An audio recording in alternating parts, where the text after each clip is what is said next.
Hello, my name is Abhi Joshi and welcome to Bollypiano. Today we are going to start with the series Learning Stave Notations. So stave notations is a language which is used to convey different music ideas. Now, let's talk about some of the questions which one might have before even starting the series. So first question is, what is stave notations? So first of all, like I just said, it is a method, it is an approach to discuss music ideas with different people and with yourself, of course. And why do we need it, first of all? We need it because the languages that we use, English, Hindi, Spanish, and all the world languages, the other languages are not capable enough of delivering the music ideas in the most honest manner. So that's why we need stave notations.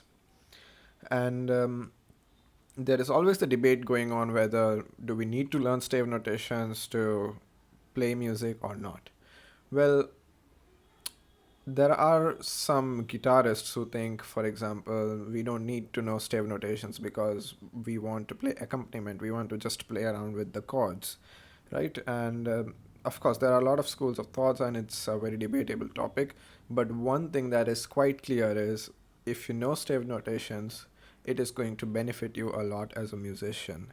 And especially if you are playing piano, then it is a must to know stave notations because let's understand this. When we are communicating with other people, or even let's say, now of course when we are saying communicating with other people, it doesn't need to be physically communicating. It can be just, let's say, you are downloading some music notes off the internet. Now the person who uploaded the sheet music doesn't necessarily speak, let's say, English or Hindi or maybe some other language. But for you, in order to understand that language, it is very important that you understand these stave notations, and only then you will be able to get the notes. And stave notations is a very powerful language which was actually founded by the Italians, if I'm not mistaken, centuries ago. And it is very different from the languages that we speak, of course, because this particular approach, it's just to portray your music ideas. Now, in music, we have two key aspects: one is pitch, another is rhythm. And it is very difficult to convey ideas related to rhythm, especially in other languages. That's why we need the stave notations. It is also useful for recording purposes.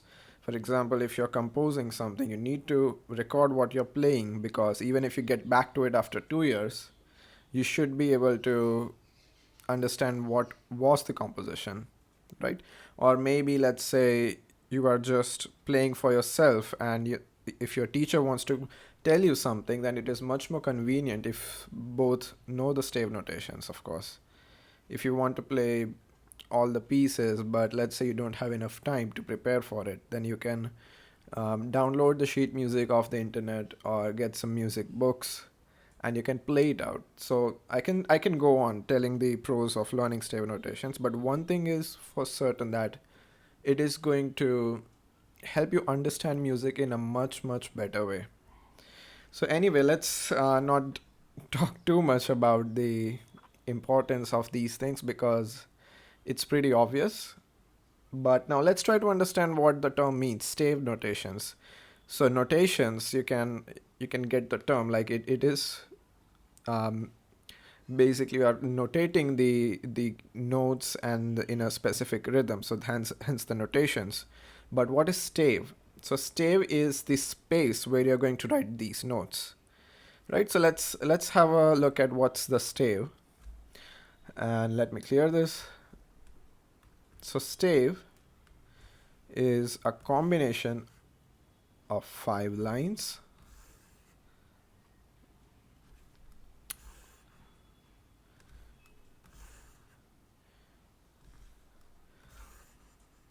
So here are 5 lines, and of course, there are 4 spaces between these 5 lines. Keep in mind, we are always going to count the lines and spaces from the bottom: 1, 2, 3, and 4. And there is a specific reason for this, which I will actually tell you when I'm talking about um, the pitch aspect of stave notations. I will explain it then. But let's just talk about the introduction. This is what we call the stave. And I think in the West, American people call it staff notations. Let me just write down here for you. Same thing, just a different name. Some people also call it sheet music because, as literal as it sounds, it's written on the sheet. The music that's written on the sheet, hence sheet music. So just different terms, but the same meaning. It's musical language. I'm not sure if it's a it can be called a language, but it's basically a platform um, to communicate the ideas. That's, I think, a better way to put it. So 5 lines and 4 spaces, and we are going to mention everything, all the information regarding the pitch and the rhythm for these 5 lines and 4 spaces. This particular method is common for all the instruments, even the percussion instruments. There are stave notations, even for, of course, the pitch instruments, like board instruments, maybe like violin, cello, also for piano, of course, for the plucked string instruments like guitar, even there's stave notations, of course.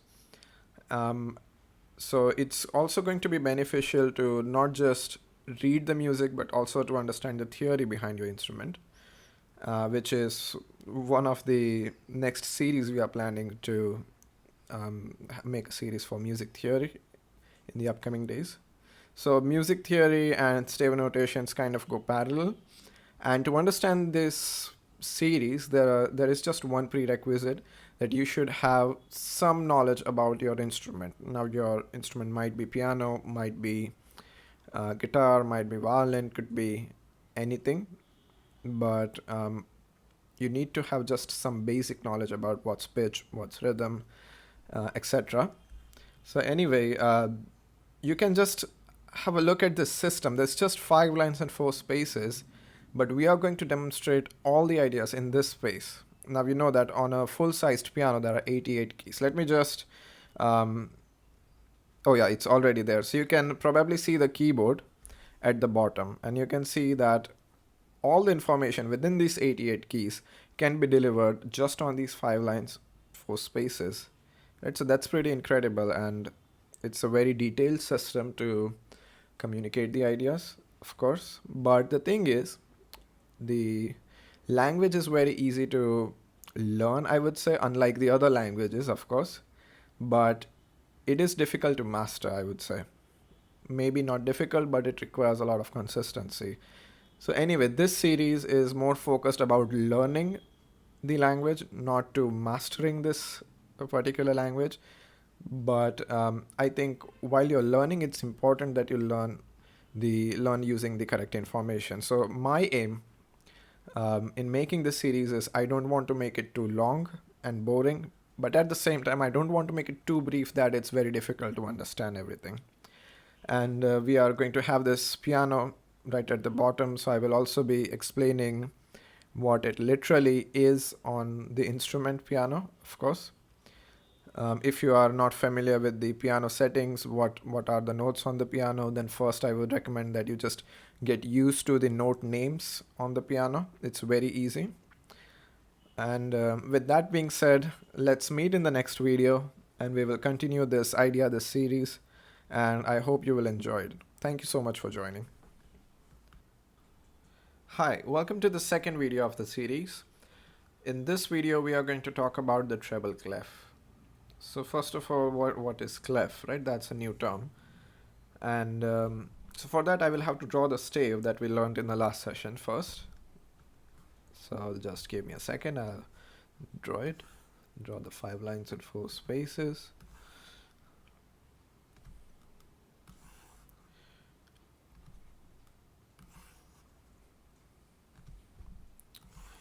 All right.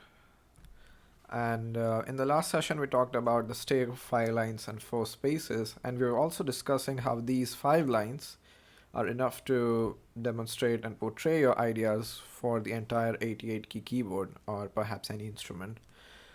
Um, so the thing is, it is not possible to draw the information of all 88 keys at once, but what you can do is you can draw a symbol that would give meaning to this 5 lines and 4 spaces. So for example, we draw a clef. So a clef is a symbol which is drawn at the beginning of the piece, and it's also repeated on every line. And clef is a symbol that gives a specific meaning to this 5 lines and 4 spaces. So today we are going to talk about the treble clef. Let me write it down for you here.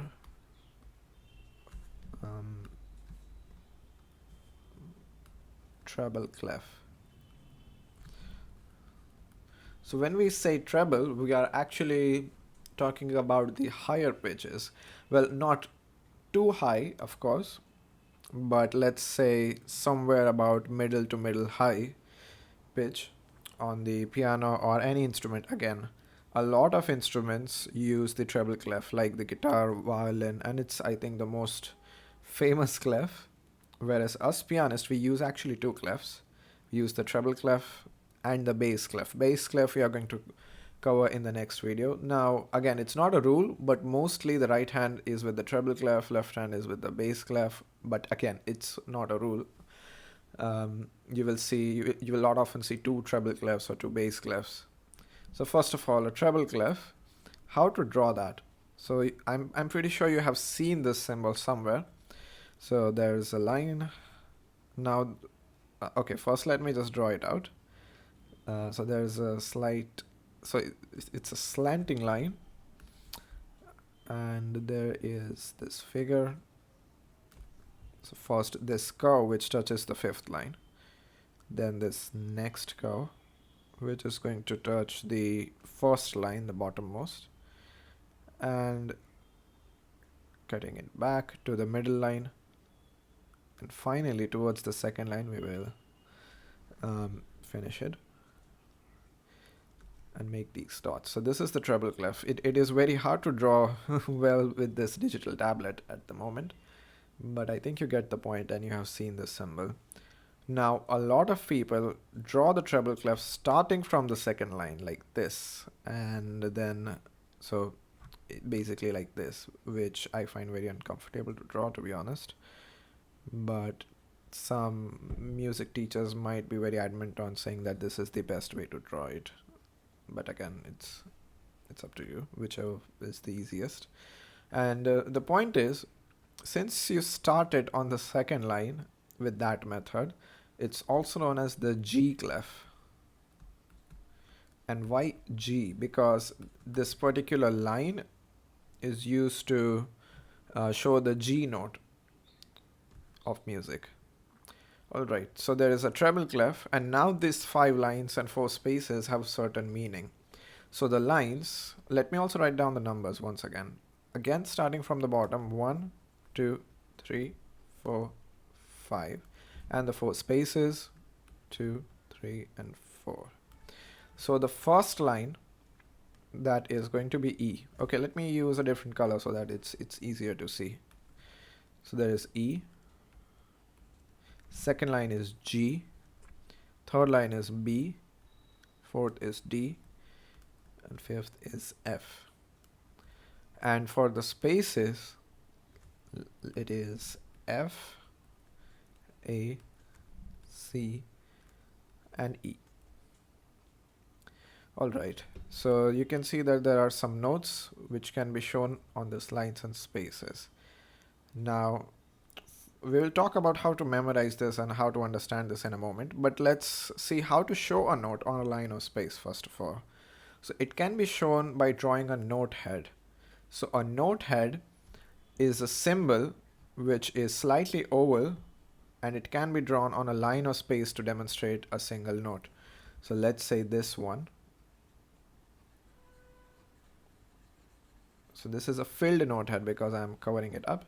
So this is on the 1st line, right? Let's say this one. So this is on the 3rd space, right? A note head can be on a line or it can be on a space. Let's say this one. This is on the 5th line. And observe how it's, whenever it's on the line, it's cutting right from the middle, right? The line is cutting from the middle of the note head. So you need to draw it distinctly, whether it's on a space or a line, but don't draw it something which is very ambiguous like this. So this is somewhat on the space as well as on the line. So if you're drawing on the line, again, let me just mark a cross over here so that you don't get misguided. So in general, if you're drawing it on a line, it should cut from between. If it's on a space, the line should be on the top and bottom, of course. So make the note head precisely. So now you can see this is on the third space. This one is on the third space. So the third space corresponds to the C note. This one is on the first line, so it corresponds to the E note, right? And if you notice this, it is actually in the sequence E, F, G, A, B, C, D, E. So it's, if you are a keyboard player, you can see that all these notes come in a sequence E, F, G, A, B, C, D, E. So you are actually going up on the keyboard. And this is why I was telling you that there's a specific reason why the lines and spaces start from the bottom, because the pitch always increases upward. So let me just write it down somewhere over here. So the pitch increases as we go up, hence the arrow. And one might say, why to learn this separately as lines and spaces? Why can't we just remember the first line is E and then just count our way up, right? Let's say if there is a note here, this is the fourth line, so no problem. If you know E, you can find out F, G, A, B, C, D. This is the D. But when you're actually reading this music while playing on the piano, it's not, you don't have a lot of time to figure the fourth line and count your way up, etc. So the easiest way, no matter what age group you belong to, whether you are an adult learner or a kid or a teenager, I don't know, but this is objectively the best method I would suggest. So how to remember it? For lines, you can remember this acronym: every good bird does fly. And the spaces, you can just remember the word face, F-A-C-E. So E, first line, G, second line, B, third line, D, fourth line, F is the fifth one. And for spaces, 1, 2, 3, 4. Very easy to remember. Now, one might ask that what octave of E, right? Or what octave of any of these notes? So this is E4, E of the fourth octave. Okay, let me use a different color just to make it more visible. So E4. So you can make sense of it, that E4 is at the middle, right? And it's right here. Just a second, let me turn on the piano.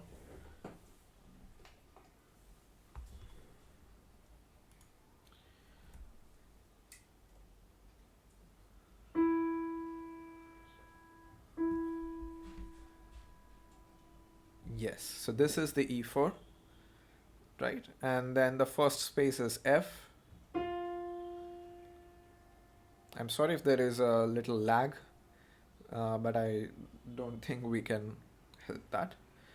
And basically it's just going up. Then you have G.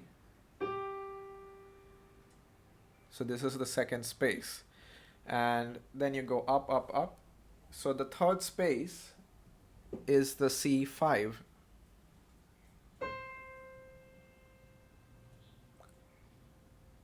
Right? And then the next is D, then E and F. So this is the fifth line, right? So we started from E4 and we went up to F5. So you can see that the fifth line is F, the first space is also F, but you need to remember pitch increases as we go up. So the first space F is F4, this one, whereas the F5 is here of the fifth line. And this is something you have to memorize it, of course, the lines and spaces and their names and the octaves. Let me also write down the octaves here on the screen. So just in case if you are taking a screenshot, it is more useful. So E4, 4.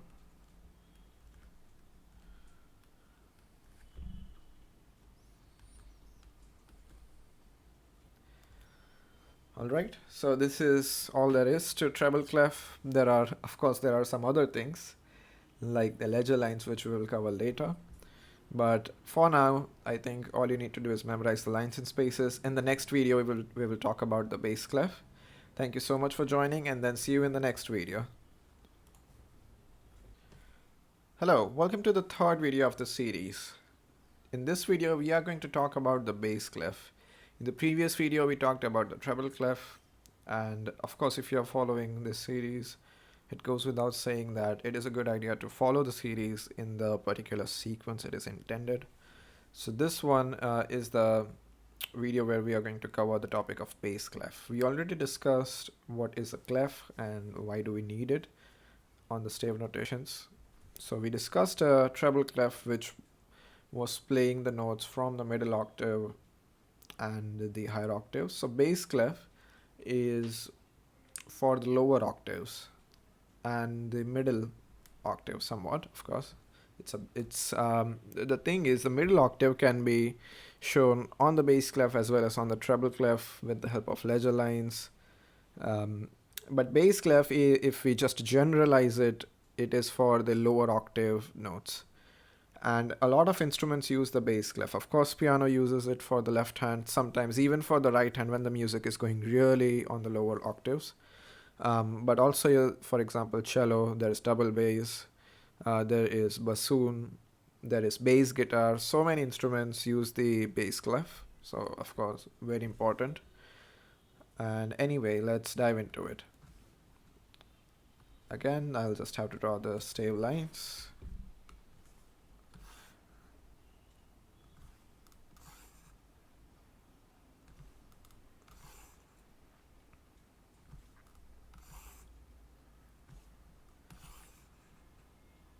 Okay, so the bass clef is also known as the F clef because the line it starts from is F, the fourth one, and bass clef looks like this.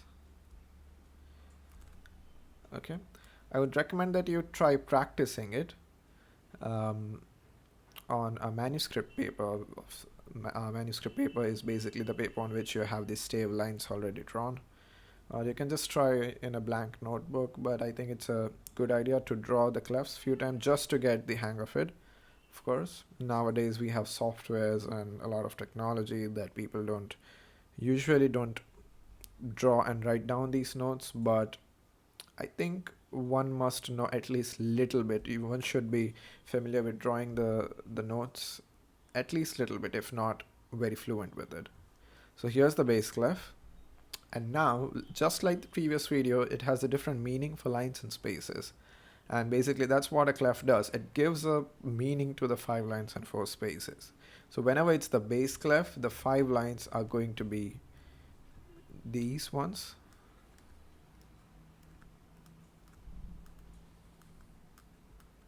and the spaces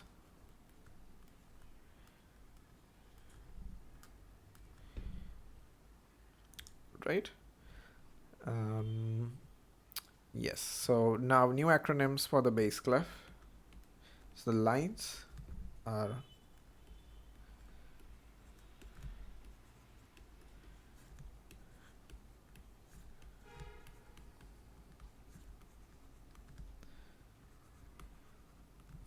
so some funny acronyms, but no matter what age, I think you should memorize these because it is, at the end of the day, it is going to help you figure out the lines and spaces easily.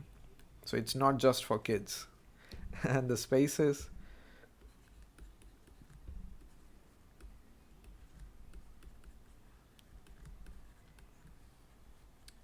So again, just in case if you didn't catch the lines, G, B, D, F, A, great G, big B, dogs D, third line, fight fourth line, animals fifth line. Of course, lines and spaces we are going to count from the bottom. I'm just repeating it again because students usually mess up and count from the top, because that's how we are usually trained to. So the lines, 1, 2, 3, 4, and 5. The spaces, 1, 2, 3, and 4. So this is the bass clef, and also known as the F clef. All right, and remember how to draw the note heads, right? So for example, this one, it's on the C. This is on the fifth line, which is A. Now, just like the previous treble clef video, we are going to discuss what octaves is the bass clef covering. So this G is G2, this one.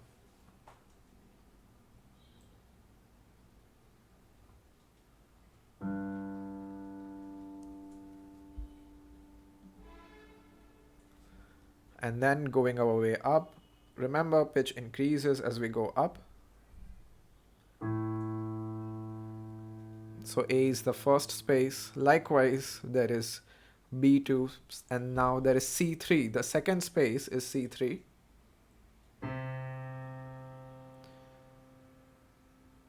And then we can go up to D, E, F, G, A, of course. And let me just write down. As we go up, the pitch increases, right?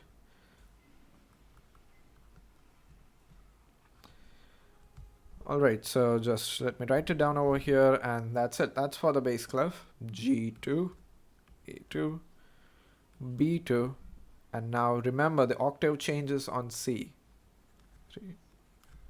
D3, E3, F3, G3, and A3.